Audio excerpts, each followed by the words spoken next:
Hello दोस्तों, सब कैसे हो? सब बढ़िया होइएगा। नया है तो सब्सक्राइब कर लीजिए, पुराने हैं तो लाइक कर दीजिएगा। मैं काफ़ी टाइम का एक वीडियो बना रहा हूँ, आप देख सकते हो।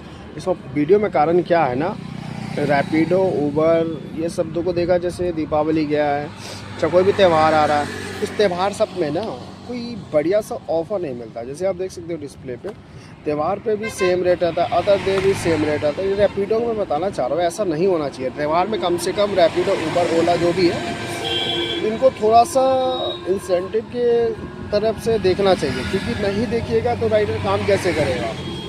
तो प्लीज़ यार, रैपिडो जो भी चला रहे हैं वो, यदि कुछ दिक्कत हो तो मुझे बता सकते हो कमेंट में।